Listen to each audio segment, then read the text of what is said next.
Assalamualaikum warahmatullahi wabarakatuh. Hari ini kita ketemu lagi. Pada pertemuan kali ini kita akan membahas materi tentang kesebangunan bangun datar, ya.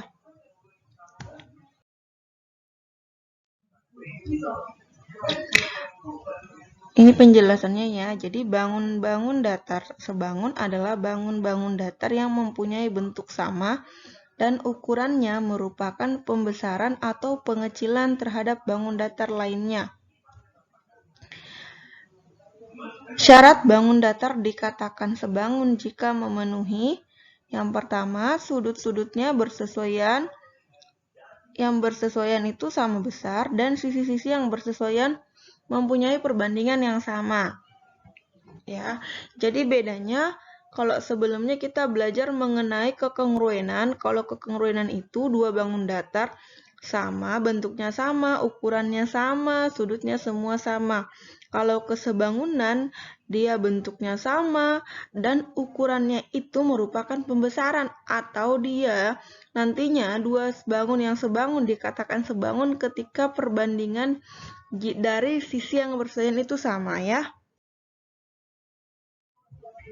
Nah, ini contohnya dua persegi panjang, ya. Jadi bentuknya sama, ada yang besar dan ada yang kecil. Artinya dari segitiga persegi panjang ABCD merupakan pembesaran dari persegi panjang EFGH. Tapi untuk mereka memiliki perbandingan yang sama. Nih kita lihat ya. Jadi sudutnya semua sama ya, karena semuanya 90 derajat. Nah, sisi yang bersesuaian ya. Kita lihat AB bersesuaian dengan EF ya, atau berbanding dengan EF, maka dia AB-nya 15, EF-nya 10. Jadi 15/10 dikecilkan menjadi 3/2. Yang lain kalau dia sama semua 3/2 berarti bersesuaian. Kita lihat ya. BC berbanding dengan FG, 6 berbanding 4, 3/2. Ternyata dia sama, maka kedua bangun ini dikatakan sebangun.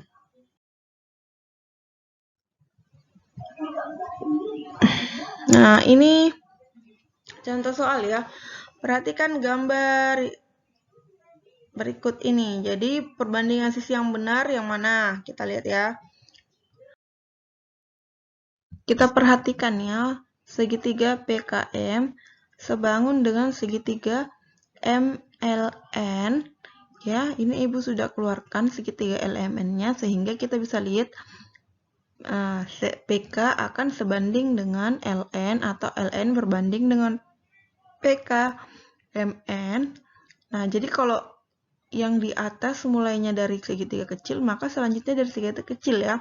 Nggak boleh terbalik, misalnya LN berbanding PK sama dengan KM berbanding MN. Itu salah. Harus MN berbanding KM dan LM berbanding dengan PM. Jadi jawabannya adalah D ya. Sekarang kita lihat soal yang kedua ya. Sebuah pohon berada di depan gedung mempunyai tinggi 8 meter. Pada saat yang sama bayangan gedung berimpit dengan bayangan pohon seperti gambar berikut ya. Perhatikan gambarnya. Jadi ditanya ada tinggi pohonnya, ada pohon ya. Jadi tinggi pohonnya itu 8 meter. Kemudian bayangan pohonnya 10 meter, kemudian bayangan gedungnya 15 meter ya. Gitu. Sekarang kita tanya ya. Jadi tinggi gedung akan berbanding dengan tinggi pohon ya. Jadi ini dimisalkan tinggi gedungnya T1, tinggi pohonnya T2, kemudian bayangan gedungnya B1 dan bayangan pohonnya B2 ya. Nah, jadi langsung kita bandingkan ya. Caranya kita bandingkan karena yang ditanya adalah tinggi gedung. Jadi tinggi gedung berbanding dengan tinggi pohon atau T2 sama dengan bayangan gedung ya, B1 berbanding dengan bayangan pohon. Itu perhatikan ya. Jadi sekali lagi ulang, gedung tinggi dengan tinggi, bayangan dengan bayangan ya. Jadi tinggi gedung berbanding dengan tinggi pohon sama dengan bayangan gedung berbanding dengan bayangan pohon. Nah, ini kita lihat ya. Jadi T1 tinggi pohon, ya, T2 tadi 8, ya, sama dengan B1. B1 itu adalah bayangan gedung 15, panjang bayangannya. Kemudian B2 itu bayangan pohon yaitu 10, ya. Nah, ini kita kali silang, ya. Dikali silang. T1 dikali 10 sama dengan 15 dikali 8. T1 dikali 10 itu sama dengan 10. T1 sama dengan 15 dikali 8 itu 120. Sehingga T1 sama dengan 120 dibagi 10 sama dengan 12 meter, ya. Seperti itu. Contoh yang kedua, nah ini hampir sama, ya. Pada pagi hari, Radit berolahraga di dekat pohon. Dia berada di sekitar 10 cm dari pohon. Ketika itu, bayangan Radit dan bayangan pohon berimpit. Posisi bayangan ujung kepala Radit dan bayangan pucuk pohon setitik. Perhatikan gambar berikut. Nah, ini ya. Nah, jadi yang ditanyakan adalah tinggi pohon, ya. Penyelesaiannya. Jadi, sama seperti tadi, yang ditanya tinggi pohon. Jadi ini, misalkan tinggi pohon itu TP, tinggi Radit TR, bayangan pohon. Nah, lihat, bayangan pohon itu, ya, kan dari sampai ujung, ya, dari pohon ke Radit 10, ditambah lagi 2,5 cm, sehingga bayangan pohonnya itu menjadi 12,5 cm. Dari mana? Yaitu 10 ditambah 12,5. Kemudian bayangannya Radit itu 2,5, ya. Nah, caranya sama. Jadi, tinggi pohon berbanding tinggi Radit sama dengan bayangan pohon berbanding bayangan Radit, ya. Sama seperti tadi, dikali silang, kemudian 2,5 dikali TP sama dengan 2,5 TP. 12,5 dikali 150 sama dengan 1875. Kemudian 1875 dibagi 2,5 sama dengan 750 cm, diubah ke meter menjadi 7,5 meter. Ya, jadi tinggi pohonnya 7,5. Nah, ini contoh soalnya ketiga, ya. Jadi ada segi 4, ini berbentuk trapesium, ya. Nah, kita perhatikan seperti gambar, kemudian yang ditanyakan adalah EF, ya. Nah, kita tinggal melihat sisi yang bersesuaian. EF itu bersesuaian dengan atau berbanding dengan AB tentunya, ya. Kemudian EH berbanding dengan AD. Jadi EF berbanding 12 sama dengan 12, ya. EH-nya 12 per AD-nya 8.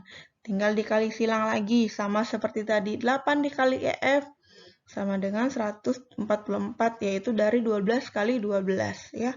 Sama dengan 18 cm. Sama, yaitu 22. Seperti tadi ini, ya. Jadi, kita bikin garis dari C ke I, maka DC, EH, AI sama dengan 20. Tadi EF 22. Nah, EH 20. Berarti dari F ke H sisa 2 cm. Begitupun dengan AB. Jadi AB tadi 25. Dari A ke I, AI 20. Sehingga IB-nya sama dengan 5, ya. Ini. Jadi FH sama dengan EF dikurang EH, ya. Seperti itu. Nah, dari sini kita sudah langsung bisa membandingkan nih. BC, ya. BC berbanding dengan FC sama dengan, ya, BI berbanding dengan FH, atau langsung dimasukkan BC berbanding 4, 5 berbanding 2, ya. Jadi BC kali 2 sama dengan 5 kali 4, ya. Tinggal kita kalikan silang, kemudian 2BC sama dengan 20, BC sama dengan 20 per 2 sama dengan 10. Jadi BC-nya 10, maka BF-nya 6. Karena FC-nya 4, berarti FB harus 6 karena jumlahnya harus 10, ya. Seperti itu. Nah, baiklah, cukup sekian yang Ibu bisa jelaskan, ya. Sekarang dikerjakan latihan soalnya. Jika ada yang kurang dipahami atau yang belum dimengerti, bisa langsung japri Ibu ya. Selamat belajar dan juga jangan lupa untuk selalu menjaga kesehatan. Sekian, Assalamualaikum warahmatullahi wabarakatuh.